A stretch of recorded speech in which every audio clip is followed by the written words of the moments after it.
What's going on, guys? It's Colin here for NextGenTactics with another episode of Bring Your X Game. Now, I realize that the last couple of weeks we kind of strayed away from the original game plan of me having assignments every week and reporting back. But what we did was backed off, covered off some fundamentals that we missed on the first episode, and then did an update on suppression 2 weeks ago, which has substantially changed the game since the recent patch. But I'm here with my first progress report, and looking forward to getting Mr. X Factor's thoughts on what I'm doing. All right, here we go. So what I'm seeing is your cursor level is now at chest or head level going down this hallway and lockers, and that's good. But what I want to talk about is looking at your mini-map and seeing where friendlies are at. Right now, you should be focused to the left door. Okay. Let the noobs kill that guy in the middle, okay? Focus on the left door, because now you got to back off to reload instead of hold that corner position that we're looking at right now. Yeah. So look at that left door. Keep your focus on that left door, okay? And let all those 3 or 4 other guys in the mini-map worry about what's coming to the middle. So when you're playing in pubs, you need to worry about where the other people aren't, where your teammates are not. You're getting good kills right now. Your cursor level is very nice. You retreat back to a good position. You're smart enough to get a little bit of health back before you peak again. And notice your noobs, your teammates, have the middle of the map kind of under control. They're dying around you, but this is an important spot to take. And notice the guy that dies prone. Don't prone crawl, okay? So good position here, much better position. Good burst fire, good head levels. Obviously, you're using the AEK. You're out of bullets now, so you're kind of SOL. Yep, and I do rush out and die, and we're going to not subject everyone to that fail, but we're going to cut back in, because after I die, we actually get pushed all the way out of the metro. So here's a spot. This is a choke point in metro. There's one on each side, obviously, for the people that play this map. And you really got to worry about where people are and where they are not, friendly-wise. Okay, and what I usually do is I go where friendlies are not and plug holes. All right, because what happens is one man that's got a good shot can shut down 2 or 3 guys in a push. But if nobody's there, 2 or 3 guys can get through, get your gimme flag, or rape your whole team from behind. Okay, so right now you're doing a good job assessing the situation behind ticket booth. You're not being too aggressive, which is usually the way I like to play until we get a couple picks. And see that guy in the mini-map on the right that just killed that guy? That's a deadly spot. You got to make sure guys are out from behind there before your team pushes up. Yeah. So what I would do is I'd watch this right side of the map, and I'd stay there.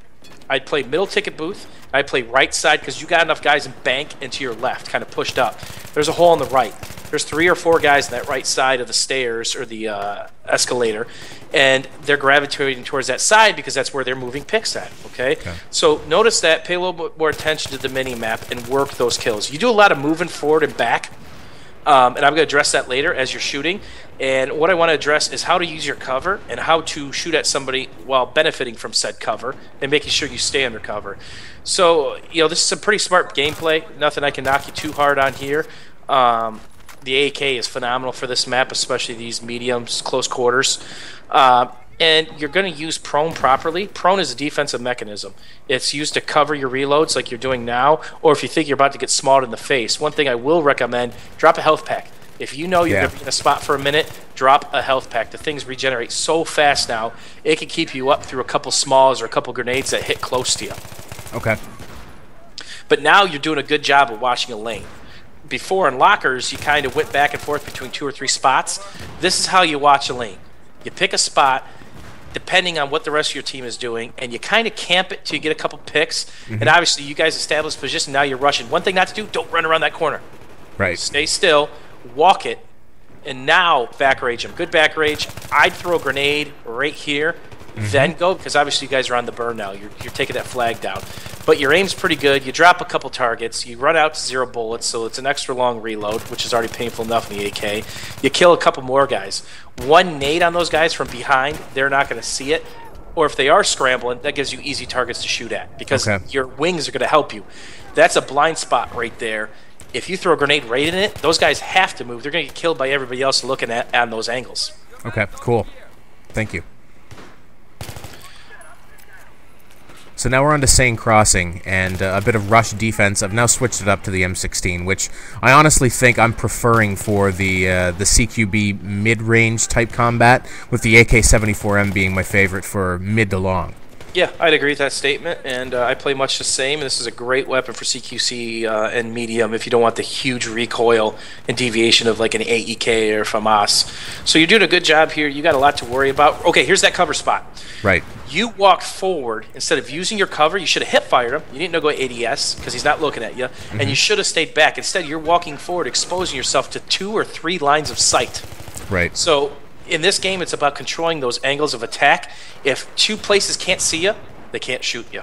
And you kind of expose yourself to 3 different angles there. Okay. So when you guys are shooting, be careful of what your cover is, okay? And learn how to use that mechanism to your advantage. Perfect. Thank you. I'm thanking you a lot for the tips, but, you know, I think that I feel more confident in the game now. I've progressed to a point where, you know, I think I can do some work. And before, it's kind of like, you know, I'm thinking about the smaller things. And, you know, so for an overall progress report, how am I doing after 3 weeks? I'd say you're going to pass with flying colors. You went from a above-average player to now being a real threat to, I don't care who's on the battlefield. If it's 2 or 3 guys looking at you, you're now a threat. Okay? And that's how you develop into becoming a better player. It's not the 1v1s you got to worry about, because you should be able to win those. Here's a great back rage. But walk down those stairs, okay? That's cover. Okay. Walk down those stairs so the bus is covering you and the back of the stairs is covering you. But now you're a threat to 2 or 3 players in a spot.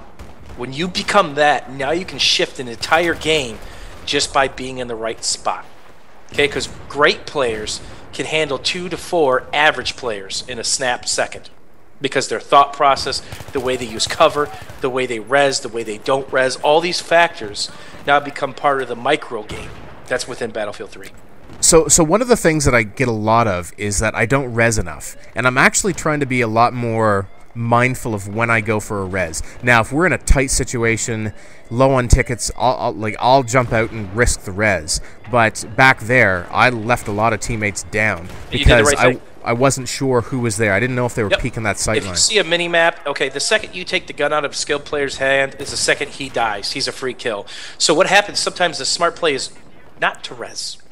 Because you're a spawn point, you're alive, you're holding a lane. The second you have res paddles, you're not holding a lane. And if you get killed, they lose the spawn. Well, maybe you were the squad wipe. Now they're spawning back. Now you're really screwed. Okay, you hurt the whole team.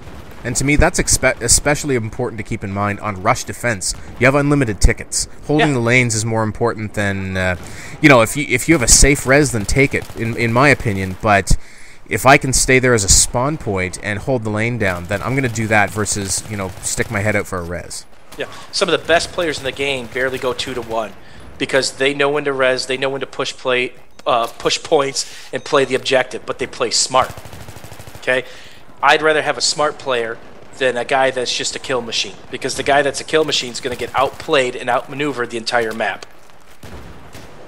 So here you wanted to actually talk a little bit about my use of prone, a little bit too liberal, and I was getting hit and proned out because I didn't know what was going on, just sort of reassessing the situation. But where I'm behind bushes, I'm not easily visible, and I'm seriously limiting my movement. Yep, correct. There's a fine line between using prone to cover and using prone then getting screwed because you can't move and you're a turtle. So you got to find that fine line. If you're getting shot at from a flank, move. Get the hell out of there. Especially if it's from across the map and you can't see the guy, because now you're a sitting duck. So the next time you go prone, that's probably a free kill for the guy who's already got a line on you. Okay? Perfect. Okay. So I think that, you know, I'm going to talk about this. We've actually now teamed up in a tournament that's going to be going on among a bunch of different YouTube pub stars. There are some competitive players in there. There's some pub stars in there. I think it's going to be a really good time.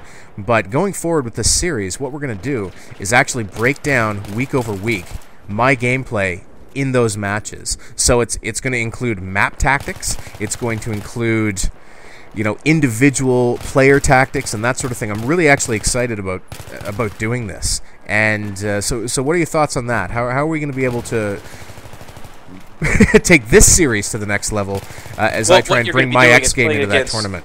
You're going to be playing against guys that have a sense of being in games already, that are already individually talented players. And it's going to be a whole different level of micromanaging players. And you're going to hear me yelling a lot in the background if this thing had audio, because I'm trying to joystick the players and the play calls. But with that being said, you know, if you make a small mistake at a pub, it's not a big deal. But if you make a small mistake in a comp play, it could wipe out your whole squad and you lose a point. One play, one split second can determine a flag or the entire game.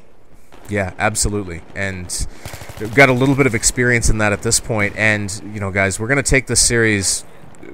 I think that I've taken my gameplay up a notch. You definitely have. You've taken it up 2 notches already. Thank you. So we're going to take this series up a notch, and we're actually going to break down my gameplay in a competitive situation. And so there's going to be a lot more stuff to pick on. It's going to be some heavy-duty stuff. We're going to be talking map strategies, where I have assignments, things that I have to specifically do. We're going to talk about how well I do them, lanes and coverages, and it's going to get intense because the games are going to be extremely intense. It's not going to be pub stomping. It's these games are going to come down to the wires. That's right. I like to beat up on a couple of the guys, but for the most part, there is no pushovers in this group that we're playing with and against. So, folks, look forward to next week because it will be our first assessment of some real competitive play where I'm going to step into the next level and we're going to see how I make out. So that'll be next Monday. But for now, I hope you've enjoyed this video. If so, please leave us a rating and check out our channels in the description. As always, I want to thank Mr. Rival X Factor for his insight.